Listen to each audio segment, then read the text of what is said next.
I still remember the moment like it was yesterday. The email pinged on my phone. Subject line, "Congratulations." It wasn't just any offer. It was the offer, $500,000 a year at Blackstone Financial. A dream job.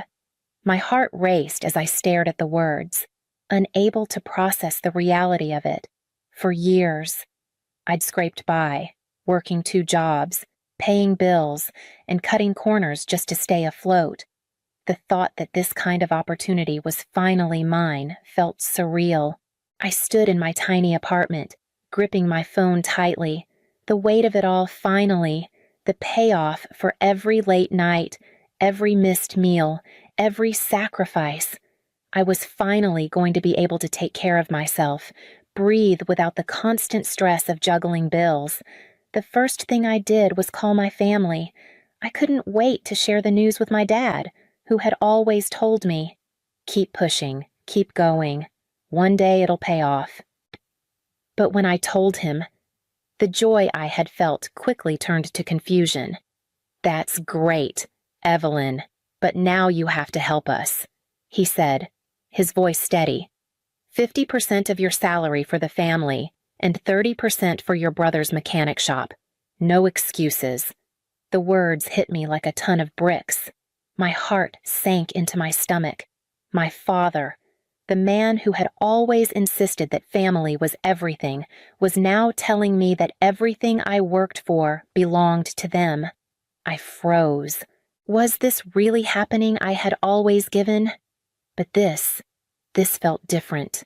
I couldn't shake my father's words. 50% for us, 30% for your brother, he'd said, like it was the most reasonable request in the world. His voice, always so sure of itself, never wavered. It was as though he believed it was my duty, no, my obligation to give everything I had worked for. He didn't even pause to consider my excitement, my relief, my chance to finally breathe easy. "You know we raised you, Evelyn," he continued, the tone of authority never faltering. "You were given everything. Now it's your turn to take care of the family." My heart raced as I sat down, struggling to comprehend what he was asking. How could he think this was acceptable? He'd never worked a full day in his life, never understood the value of the hours I spent grinding away at multiple jobs just to stay afloat. I had spent years supporting them, paying bills I shouldn't have had to. And now this was his response to my success. I wanted to scream. I wanted to tell him that I had earned this, that my life was mine now. But when I looked at him, his weathered face, his tired eyes, I felt the familiar weight of obligation that had always kept me in check. He was my father, after all. My mind raced, but all I could manage was a strained, "I can't just give you that much." "Dad." He didn't hesitate. "You'll manage. You don't need to live on that much. What matters is the family. Your brother's shop is struggling, and we need the support. We raised you. We gave you a roof over your head. Now it's time to pay us back." I felt trapped, suffocated by his words. My dream job, the one thing I'd worked for all these years, was suddenly tainted by a demand that nearly wiped out everything I had. I tried to hold my ground, but my resolve wavered under the weight of his expectations. Could I really turn my back on them? Could I really refuse when they had raised me, when they had always been my family? My hand shook as I hung up the phone. What was I supposed to do now? At first, I laughed it off. I thought maybe my dad had lost his mind for a moment, or that he was just trying to test me. Surely, he didn't mean it. But then the calls kept coming, the text messages, my mother's soft voice asking when I could send the next payment for the utility bills, my brother, Mark, casually mentioning how his mechanic shop was struggling, almost as if it were a given that I'd help. I tried to brush it off, to convince myself it wasn't as serious as it seemed, but every conversation, every demand chipped away at my resolve. My father's voice grew more insistent, more entitled, You've always helped, Evelyn. We need you now more than ever. It wasn't just a request, it was a demand wrapped in guilt. And I was supposed to be the one to bear it all. Mark called one evening, his tone just the right amount of pleading. Sis, I'm in a tight spot. The shop's not doing well, and I'm behind on a few bills. Can you help out? Just for a little while? He didn't even hesitate to mention the sum he expected me to cover the business expenses for a few months. The same way I'd been paying for the house, for the utilities, for everything else. It wasn't even a question anymore. They were just assuming I would. That was the final straw. I sat there, staring at my phone, feeling the weight of their dependence on me suffocating me. I had been the safety net for so long, but it was clear now that I wasn't just helping them, I was enabling them. I was losing myself in the process, drained by their constant demands, by their expectation that I would always be the one to fix everything. That night, I packed my things.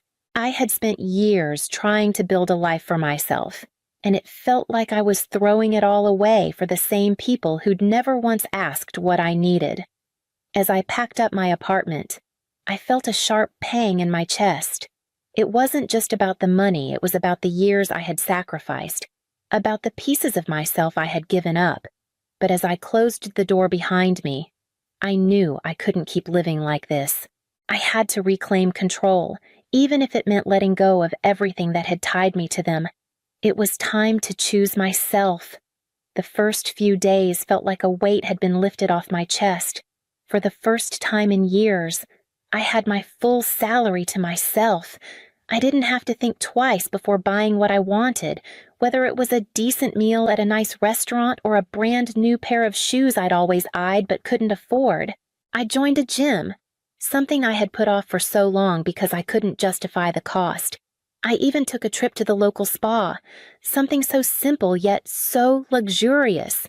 The feeling of having money and, more importantly, having control over it was a freedom I hadn't known in so long. I was finally able to breathe without the constant pressure of bills piling up, without the nagging feeling that I was just a bank account to my family. But that freedom didn't come without its price. It started with a single text from my father, the words carefully chosen, designed to guilt-trip me into submission. Evelyn, we've always been here for you. Why can't you help us now? It was followed by dozens more, each one more desperate, more accusatory. Your brother is struggling, my mother wrote, and you can't just leave us like this. At first, I ignored them. I needed space. I needed time to enjoy what I had worked so hard for. But as the days passed, the texts kept coming, followed by endless calls. My father's voice on the other end of the line grew more insistent with each conversation, a mix of frustration and sadness. How could you do this to your family? Evelyn, my brother, Mark, didn't waste any time either. This is selfish. He texted, You were always there for us before. Why now? Why are you abandoning us? The guilt gnawed at me, like a constant hum in the back of my mind. It was hard to ignore, especially when I could hear their hurt in every message, every call. I couldn't escape the feeling that I was betraying them, even though I knew in my heart I was doing what was right for me. The freedom was mine. But at what cost would I ever be able to truly enjoy it without wondering if I had made the right decision? The first legal letter arrived in the mail a week after I stopped paying the bills. It was a formal notice, thick with legal jargon and the kind of cold authority that made my stomach twist. My father was suing me for filial abandonment, claiming I had neglected my family's needs and that, as his child, I was legally obligated to provide for them. He demanded that I pay a substantial sum in support and threatened further legal action if I didn't comply. I couldn't believe it. This was a man who had spent his entire life avoiding responsibility. Yet here he was, trying to make me pay for his and the family's failures. My hands trembled as I read the letter, the audacity of it taking a moment to settle in. I wasn't just facing a family dispute anymore. I was being dragged into a legal battle that I hadn't anticipated. The weight of it all hit me that afternoon. How had it come to this? How had the people I had always tried to help, the ones I had sacrificed everything for, turned against me like this? I knew I couldn't face this alone. I reached out to a family law attorney, a woman named Claire, who had handled cases like mine before. When I explained the situation, Claire listened quietly, taking notes, her face unreadable. "This isn't just about family dynamics," she said, her tone firm. "There's more at play here. Evelyn, your father's claims are not just emotional, they're financial. That's when it all started to unravel." Claire helped me dig into my father's financial history, and what we found sent a chill down my spine. There were hidden assets, money moved between accounts without my knowledge, and debts he had never disclosed. It became clear that my father had been manipulating not just me, but the entire family for years. The trust fund, the money he had claimed to use for my mother's medical bills, none of it had gone where it was supposed to. It was all a lie. I was furious, but at the same time, a weight lifted. I wasn't just being wronged by a family member. I was being deceived by a man who had hidden the truth from all of us. This was bigger than I thought, and I was no longer just defending myself. I was preparing to fight back. I hadn't expected it, but the more Claire and I dug, the deeper the web of lies became. We poured through every financial document we could find: bank statements, tax records, old files, anything that might give us a glimpse of the truth. And then we found a dusty, yellowed envelope tucked deep in one of my mother's old filing cabinets. It was labeled with her handwriting, "Trust Fund Medical Expenses." My heart skipped a beat as I opened the envelope, my hands trembling. Inside was a document detailing a trust fund my grandmother had set up for my mother, meant to cover medical costs, $250,000. It was supposed to help with my mother's treatment after her cancer diagnosis, to provide a cushion for her final months. But as I scanned the document, something didn't feel right. The trustee, my father, had signed a document dissolving the trust just 3 days after my mother's funeral. The money, instead of being used to ease her suffering or help with the medical bills, had disappeared into thin air. I read it again, hoping I was mistaken. But I wasn't. He had used that money for his own purposes, for his business ventures, while we struggled to make ends meet. The very money that could have lifted so much of the burden I had carried for years gone. The reality of it hit me like a punch to the gut. My father, the man I had respected, had turned out to be nothing more than a liar. A man driven by his own greed, hiding behind the illusion of caring for his family. For years, I had been paying off debts, working myself to the bone, thinking I was helping them with their struggles. All along, he had known there was a money waiting for us, money that could have saved us from financial ruin, could have kept me from sacrificing my own future. The betrayal cut deeper than I expected.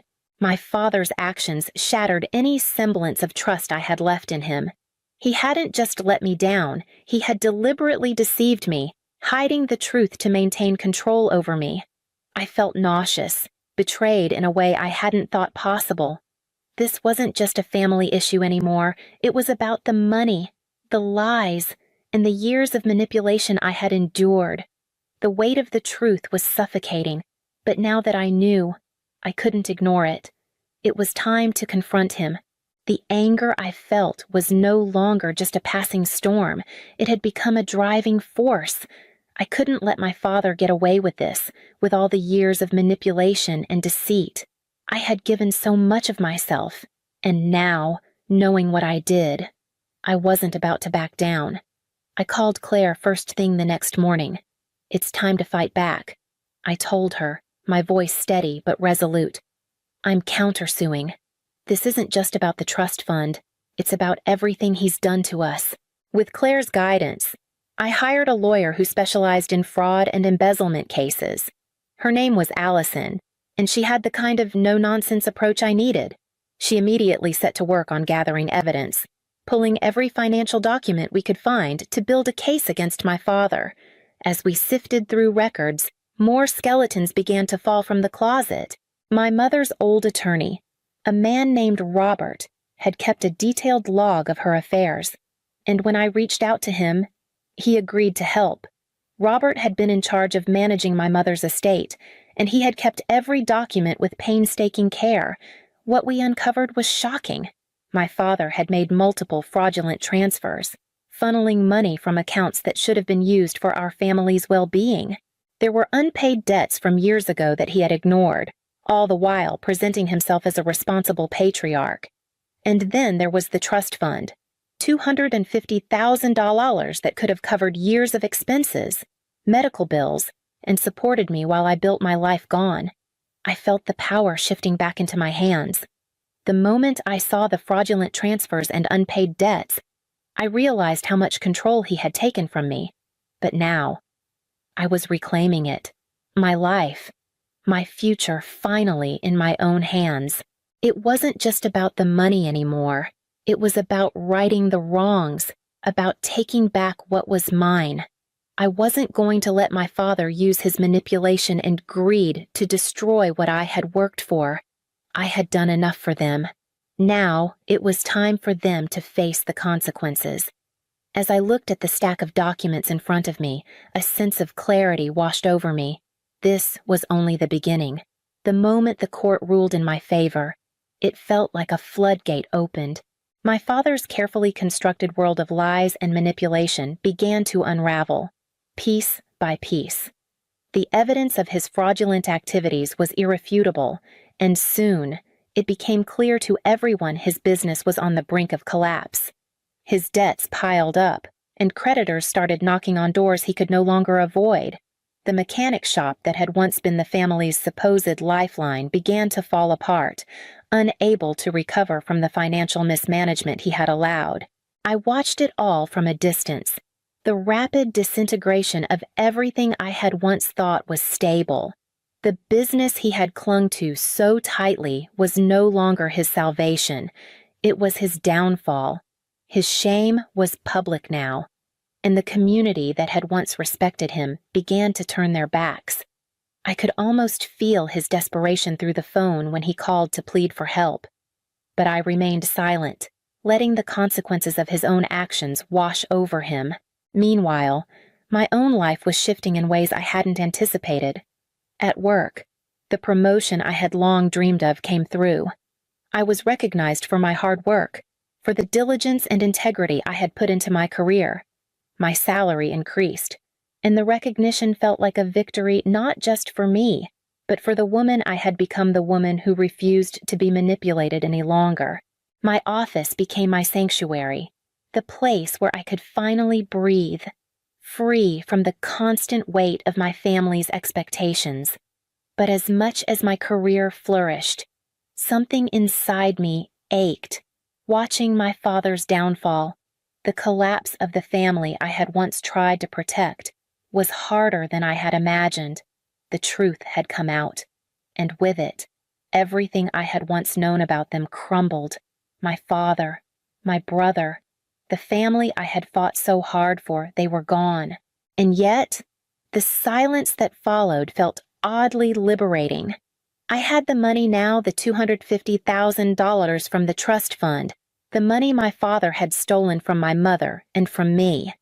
With it, I made the decision to buy back the family home from foreclosure. The house that had once symbolized family unity, where we had all gathered for holidays, for birthdays, for moments of fleeting joy, now belonged to me. But it wasn't just about reclaiming property. It was about reclaiming what was rightfully mine and my mother's. When the documents were signed, I felt a strange sense of calm. The home was no longer a place tied to past sacrifices, to the weight of responsibilities I never signed up for. It had become something else, a symbol of my mother's legacy, a reminder of everything I had fought for. The eviction notice was served shortly after. My father and brother had no choice but to leave. Watching them pack up their things was like watching the last of the facade crumble. I didn't feel satisfaction, nor did I feel guilt. I simply felt nothing. They had pushed me to this point. Their greed and manipulation had created a chasm that was now impossible to bridge. As they walked away, their faces blank with defeat, I stood firm in my decision. I wasn't going to be dragged back into their web of deceit. My actions had sent shockwaves through the family, a ripple effect that would change everything for them. But for me, it was the closure I had needed.